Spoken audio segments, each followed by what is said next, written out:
Hello tout le monde!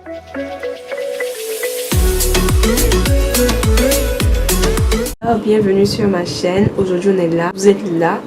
On va parler d'un sujet, c'est pas un secret. Donc si vous êtes nouveau, abonnez-vous juste en bas. Cliquez sur la cloche pour ne manquer aucune de mes vidéos. Je sais, je dis ça tout le temps, mais si vous ne cliquez pas sur la cloche, vous n'allez pas être alerté comme ça quand je poste mes vidéos. Donc allez-y dès maintenant.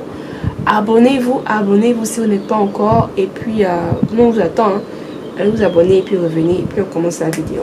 Donc voilà, on vous attend. A few moments later. Le génie civil, c'est quoi en fait? Je vais vous parler du génie civil. Donc j'ai pris note parce que moi je suis pas très dans la matière. Donc j'ai pris note. Le génie civil en fait c'est une discipline professionnelle du génie qui traite de la conception, de la construction et de la maintenance de l'environnement physique et naturel, y compris les travaux publics tels que les routes, les ponts, les canaux, les barrages, les aéroports et les réseaux d'égouts où il y a les souris qui se prennent tout le temps.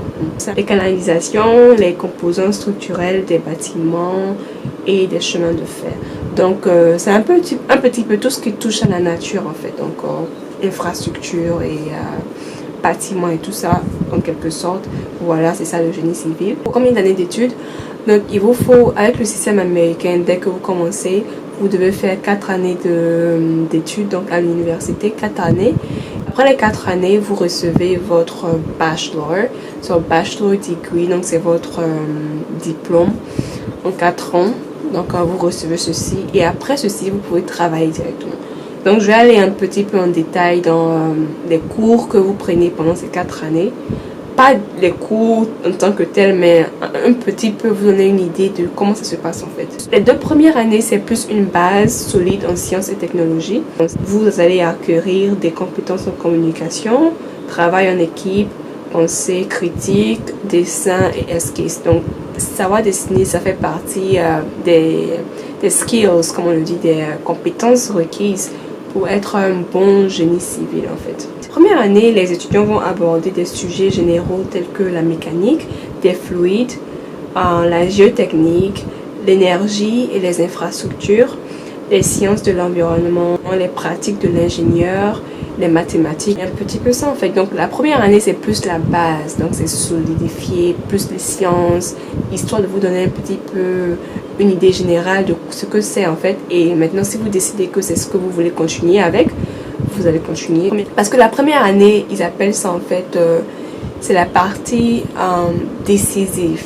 Donc la première année, les gens essayent et ils voient ensuite, ok voilà, ça me plaît, j'ai fait une année, ok je fais mon bilan, est-ce que ça m'a plu, est-ce que je veux continuer sur cette lancée ou je vais changer de matière, de spécialité et tout. Donc c'est comme ça en fait, même pareil en biologie, en chimie, la première année c'est la partie où tu regardes bien pour voir que voilà, si je veux continuer ici ou si je veux reprendre, choisir un autre domaine pour voir, ok ça c'est pas fait pour moi, donc je m'éloigne directement sans perdre du temps. Et voilà un petit peu ça. Donc c'est ça la première année. Également durant la première année, il n'y a pas que la partie théorie, il y a aussi une pratique en fait. Donc vous allez aller sur le terrain, donc dans le domaine de l'arpentage. Donc l'arpentage, c'est-à-dire que les mesures, vous allez mesurer la superficie d'un terrain, voir les techniques de l'arpenteur et tout ça. Donc ça c'est sur la partie terrain même. Et donc tout ça c'est histoire de vous donner une idée de si vous aimez vraiment ce domaine, si vous voulez continuer sur cette lancée et tout. Et voilà. La deuxième année, ça porte plus sur la mécanique des structures. Donc la mécanique des structures, la mécanique des sols, la géologie de l'ingénieur et tout ça. Et deuxième année permet aux étudiants quand même de s'impliquer eux-mêmes dans les projets de conception. Et ça leur donne aussi une vision plus approfondie du secteur de la construction. Donc la deuxième année, ça vous donne un peu plus d'indépendance. Vous avez plus de projets à faire, à réaliser. Durant les troisième et quatrième années, les étudiants commencent à adapter leurs intérêts et leurs préférences sur le terrain. Donc déjà première année, vous avez eu une petite idée de comment ça se passe sur le terrain. Deuxième année, vous avez fait des projets et tout ça. Encore la troisième année, c'est encore plus de projets sur le terrain et vous vous adaptez en fait Donc c'est ça un petit peu. La 3e année est consacrée aux matières principales et la 4e année est destinée aux étudiants qui souhaitent entreprendre un projet comportant de nombreux modules optionnels. Et donc voilà, la 4e année, c'est plus ce qu'ils appellent les selectives.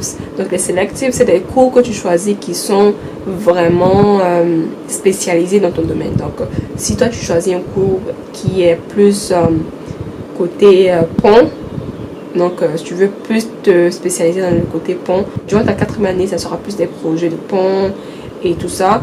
Mais si c'est quelqu'un d'autre qui veut faire plus des projets de, je sais pas moi, de route, tu auras plus de projets qui lient en fait à ce domaine. Donc voilà un petit peu, la 4e année c'est plus spécifique en fait. Donc 3e et 4e année en général c'est plus spécifique pour toi.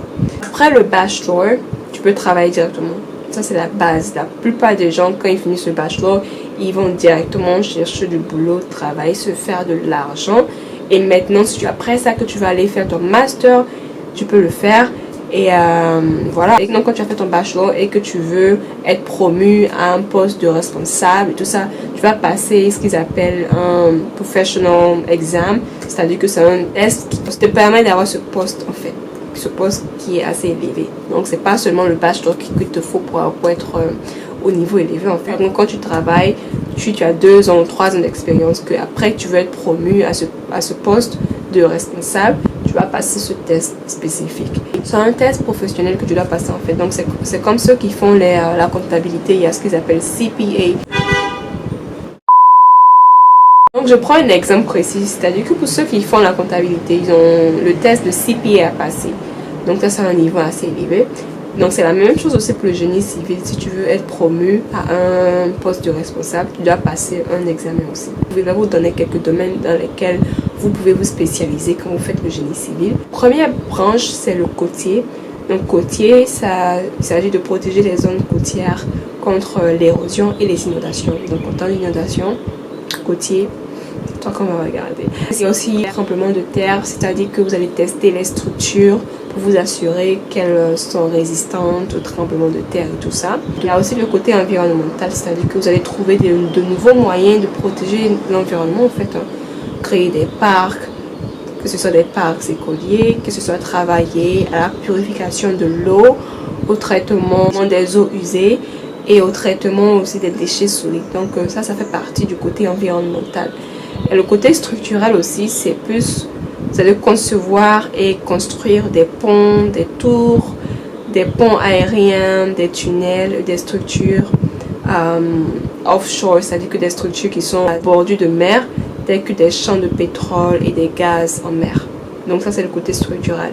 Il y a le côté transport. C'est plus les travaux de construction et d'entretien des routes, de canaux, d'autoroutes, de systèmes ferroviaires, d'aéroports et de ports. Il y a aussi le côté urbain qui se concentre principalement sur la conception, la construction et l'entretien des routes, des réseaux d'approvisionnement en eau, des égouts, de la gestion et de l'élimination des déchets solides municipaux, des parcs publics, etc.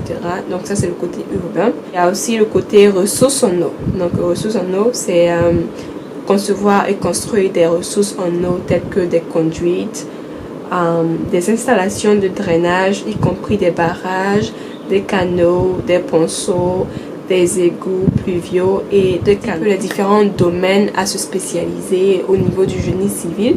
Et maintenant, je vais vous donner quelques universités aux États-Unis ici qui font le génie civil. Les universités qui ont un bon programme de génie civil sont l'University of California, Berkeley. Donc ça, c'est le numéro 1 en génie civil.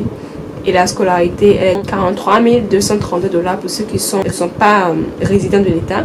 Sinon, pour ceux qui sont résidents de l'État, c'est 14 240. Il y a aussi l'université qui s'appelle Georgia Institute of Technology.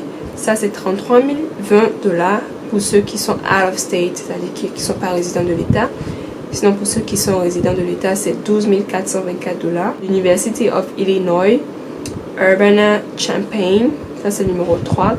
Donc, par résident, c'est 32 568. Résident, 15 998. Maintenant, on va passer au salaire. Donc, quand tu finis directement ton bachelor et que tu veux aller travailler directement, donc tu as fini les études là, right? Et tu vas aller travailler Dès que tu commences à travailler, le salaire annuel qu'on te paye, c'est de 86 640 $. Donc ça, c'est en moyenne, ok? Et bien évidemment, ça varie hein, avec les États et tout ça. Les États qui sont moins chers, tu auras un salaire qui est aussi pas très élevé comparé aux États qui sont très chers. Le salaire sera très élevé pour pouvoir compenser un peu le coût de vie. C'est tout pour cette vidéo. J'ai partagé au maximum, mais au maximum ce que je pouvais partager avec vous concernant le génie civil. Donc j'espère vraiment que vous avez profité, que vous avez aimé. Si c'est le cas, n'hésitez pas à donner le pouce en l'air, partagez, abonnez-vous si vous n'êtes pas encore. Si tu as pris le temps de regarder la vidéo et jusqu'ici tu n'es pas encore abonné, tu attends quoi? Abonne-toi juste en bas, c'est gratuit, ok? Et on se dit à la prochaine pour plus de vidéos. Au revoir!